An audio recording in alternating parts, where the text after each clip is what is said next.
achievers, welcome back to our channel Achievers Academy. CS Rajdeep Kar this side. My dear students, आज के इस video में हम क्लास 10th के ज्योमेट्री के एक टॉपिक को डिस्कस करेंगे जिसका नाम है ratio of areas of triangle. बहुत ही इजी और इंटरेस्टिंग टॉपिक है ये, और ये एक थ्योरम है और थ्योरम के 5 पार्ट्स होते हैं. तो हम पांचों पार्ट्स को अच्छे से यहाँ डिस्कस करेंगे. कौन से होते हैं वो 5 पार्ट्स? पहला होता है स्टेटमेंट, उसके बाद आती है diagram and then given, to prove and आखिरी में प्रूफ देना पड़ता है. तो आइए समझते हैं हर हिस्से को. सबसे पहला है स्टेटमेंट. स्टेटमेंट क्या दी हुई है इसकी? एक्चुअली स्टेटमेंट से ही उस थ्योरम का सब हर पार्ट डिसाइड होता है. थ्योरम में क्या दिया हुआ है? Ratio of the areas of two triangles is equal to the ratio of product of their bases and corresponding Heights.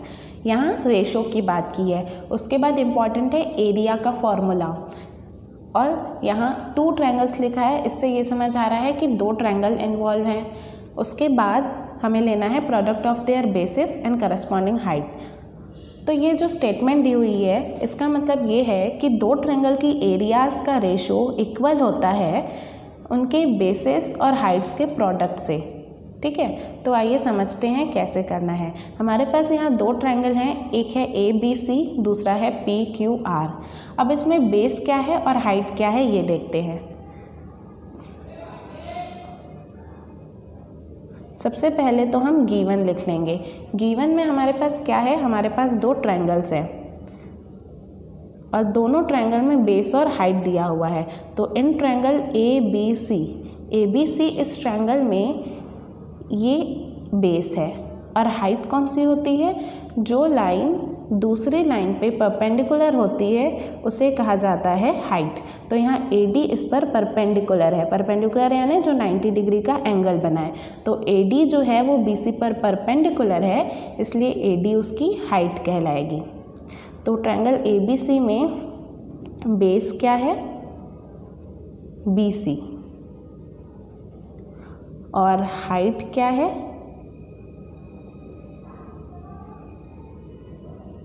AD. उसके बाद ट्रायंगल PQR में अगर हम देखें तो इसमें बेस क्या है? QR, और हाइट जो लाइन परपेंडिकुलर है वो है PS. तो हाइट क्या है? PS. ठीक है, क्योंकि ये इस पे परपेंडिकुलर है. अब हमें इसमें प्रूव क्या करना है?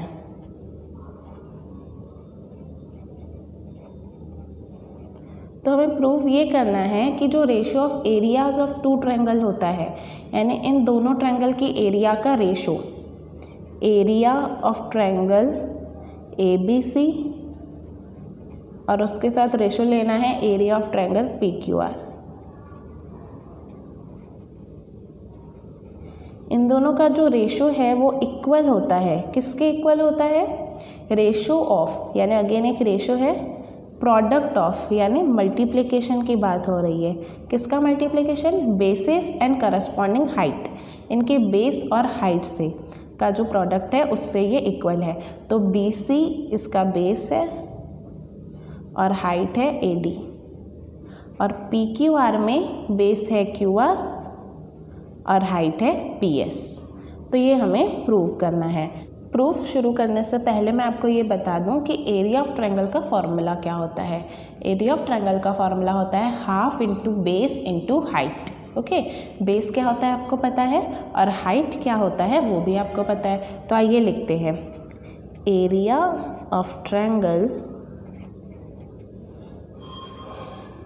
is equal to half into base into height.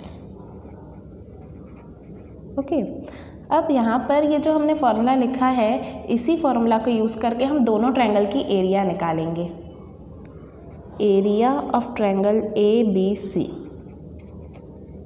Triangle ABC जो है उसकी एरिया निकालनी है हाफ. बेस कितना है उसका? BC, और हाइट कौन सी है उसकी? AD. ओके, अब इसी तरीके से हम दूसरे ट्रायंगल की भी एरिया निकालेंगे। Area of triangle P Q are. Triangle P Q are का फॉर्मूला, अगेन फॉर्मूला वही लगेगा, half into base into height. अब बेस कितना है पी क्यू आर में? क्यू आर, और हाइट कौन सी है? P S. तो अब ये इसका भी फॉर्मूला बन गया। अब ये जो हमने area of triangle A B C और पी क्यू आर लिखा, इसका यूज़ करके हम इनका रेशो निकालेंगे। इसको पहले नंबर 1 दे देते हैं और इसको नंबर 2 दे देते हैं, और फ्रॉम 1 एंड 2 हम टू प्रूव में क्या करना है? इनका रेशो लेना है। तो हम रेशो के अकॉर्डिंग ही इसे लिखेंगे। Area of triangle A B C upon area of triangle P Q R.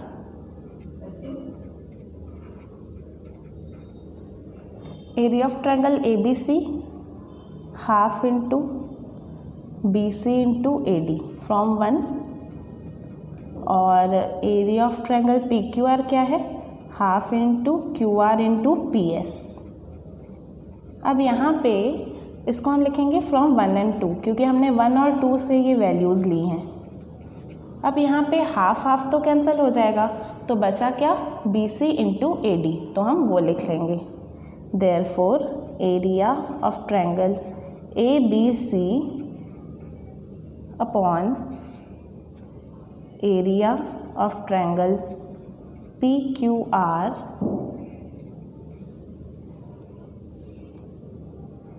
Is equal to B C multiply A D upon Q R multiply P S. तो अब देखो यहाँ पे हमें यही प्रूफ करना था, B C into A D Q R into P S, और वही हमारा प्रूफ हो गया। तो इसका मतलब यहाँ पे हमने प्रूफ कर लिया। अब इसका यूज़ करके एक फॉर्मूला कैसे बना हुआ है वो भी देख लो। ये एक ट्रायंगल के एरिया, तो इसको हम एरिया A1 ले लेंगे, और ये दूसरे ट्रायंगल की एरिया, तो इसको हम A2 ले लेंगे। ओके, अब उसके बाद यहाँ पर ये BC क्या था? इसका बेस था, तो इसको हम B1 ले लेंगे। AD क्या था? AD इसकी हाइट थी, तो इसको हम H1 ले लेंगे। उसके बाद QR क्या है? सेकेंड ट्रायंगल का बेस है, तो सेकेंड ट्रायंगल का, इसलिए B2 लेंगे। और Q और PS क्या है? PS सेकेंड ट्रायंगल की हाइट है, तो हम उसको H2 लेंगे। मतलब हमारे पास ये यहाँ पे फॉर्मूला आ जाता है, A1 upon A2 is equal to B1 into H1 upon B2 into H2। Hence proved. I hope you are clear with this. आगे जब हम क्वेश्चंस में ये स्टेटमेंट यूज़ करेंगे तो हमें वहाँ पूरी स्टेटमेंट लिखनी होगी, इसीलिए आपको ये अच्छे से लर्न होनी चाहिए। क्या लिखा है? Ratio of the areas of two triangle is equal to the ratio of their bases and corresponding height. तो देखो, आपको क्या करना है, लर्न करने के लिए इसको 2 पार्ट्स में डिवाइड कर लो। पहला यहाँ से रेशो से, और दूसरा ये वाला रेशो। ठीक है, पहले रेशो से जो लाइन शुरू हो रही है वो कुछ ऐसी है, ratio of the areas of two triangle, यानी 2 ट्रायंगल की एरिया, ठीक है, उनका रेशो इज इक्वल टू, अब वो किससे इक्वल है? Ratio of product of their bases and corresponding height. मतलब नेक्स्ट रेशो के बाद कौन से 3 मेन वर्ड है? प्रोडक्ट, बेस और उनकी हाइट। ठीक है, तो ratio of the areas of two triangles is equal to, उसके बाद फिर रेशो शुरू होगा, ratio of product of their bases and corresponding height. अब जो हमने थ्योरम पढ़ी उसके और 2 केसेस हैं। थ्योरम हमने ये पढ़ी कि ratio of areas of two triangle is equal to the ratio of product of their bases and corresponding height. Okay, अब इसके 2 केसेस ये हैं कि अगर हाइट दोनों की इक्वल हो तो क्या होगा, तो क्या होगा यहाँ पर हम समझते हैं। यहाँ पे हमें गिवन क्या है, हम जो हाइट है दोनों की AD और PS, ये दोनों की हाइट जो है वो इक्वल है। ठीक है, H, और इनका बेस है BC और QR। तो अकॉर्डिंग टू थ्योरम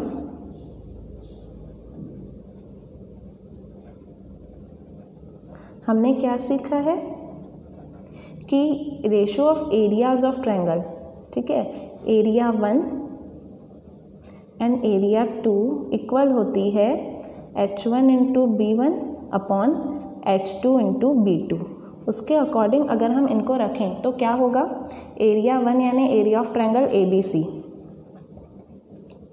और एरिया 2 यानी area of triangle PQR। ABC की हाइट कितनी है AD और बेस कितना है BC और सेकेंड ट्रायंगल में हाइट क्या है PS और बेस क्या है QR। तो अब यहाँ पे उन्होंने बोला है कि जो AD और PS है यानी AD और PS ये दोनों की वैल्यू H है, तो हम लिख लेते हैं H multiply BC upon H multiply QR। तो क्योंकि ये दोनों सेम है ये दोनों कैंसिल हो जाएंगे, तो बचा क्या सिर्फ BC अपॉन QR जो कि बेस है। तो area of triangle ABC upon area of triangle PQR ये दोनों अब किसके इक्वल हो गए, बेस के रेशो के इक्वल हो गए, BC अपॉन QR। तो आप यहाँ समझे, जब भी हाइट इक्वल होती है दो ट्रायंगल की तो उनकी एरिया का रेशो इक्वल हो जाता है उनके बेस के रेशो से। ओके, तो यहाँ पे स्टेटमेंट बनेगी therefore areas of triangle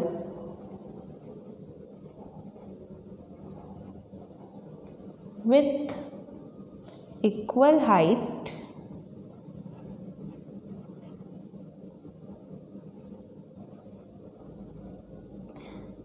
are proportionate यानी equal to the ratio of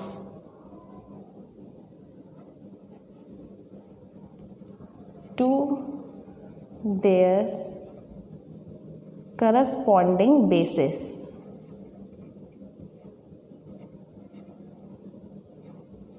तो देखो पहली स्टेटमेंट जो हमने लर्न की और नहीं किया तो आपको लर्न करनी है, उसके बाद ये दूसरी स्टेटमेंट है जो आपको लर्न करनी है। ठीक है,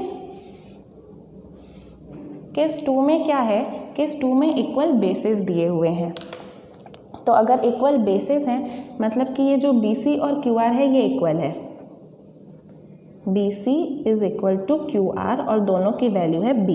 तो अकॉर्डिंग टू थ्योरम जो हमने पढ़ी,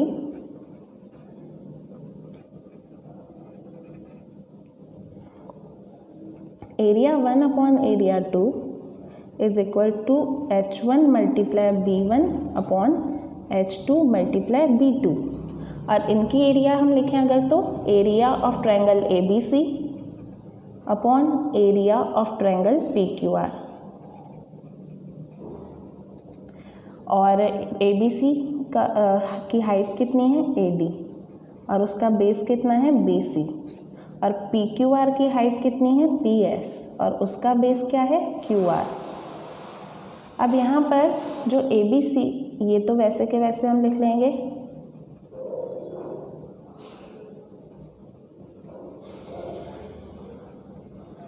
पहले हम यहाँ पे इनकी वैल्यू लिख लेते हैं। AD जो है वो एज इट इज़ रहेगा, लेकिन जो BC है उसकी वैल्यू क्या है B और PS जो है वो एज इट इज़ रहेगा, लेकिन QR की वैल्यू क्या है B। तो यहाँ B दोनों सेम होने की वजह से कैंसिल हो जाते हैं, तो बचता क्या है AD और PS। हम लिखेंगे therefore area of triangle ABC upon area of triangle PQR is equal to AD upon PS। तो इससे ये प्रूव होता है areas of triangle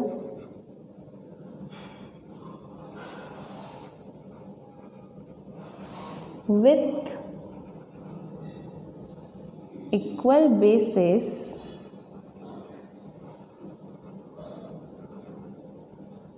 are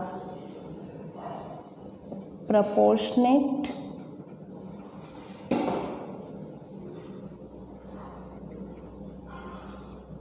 to their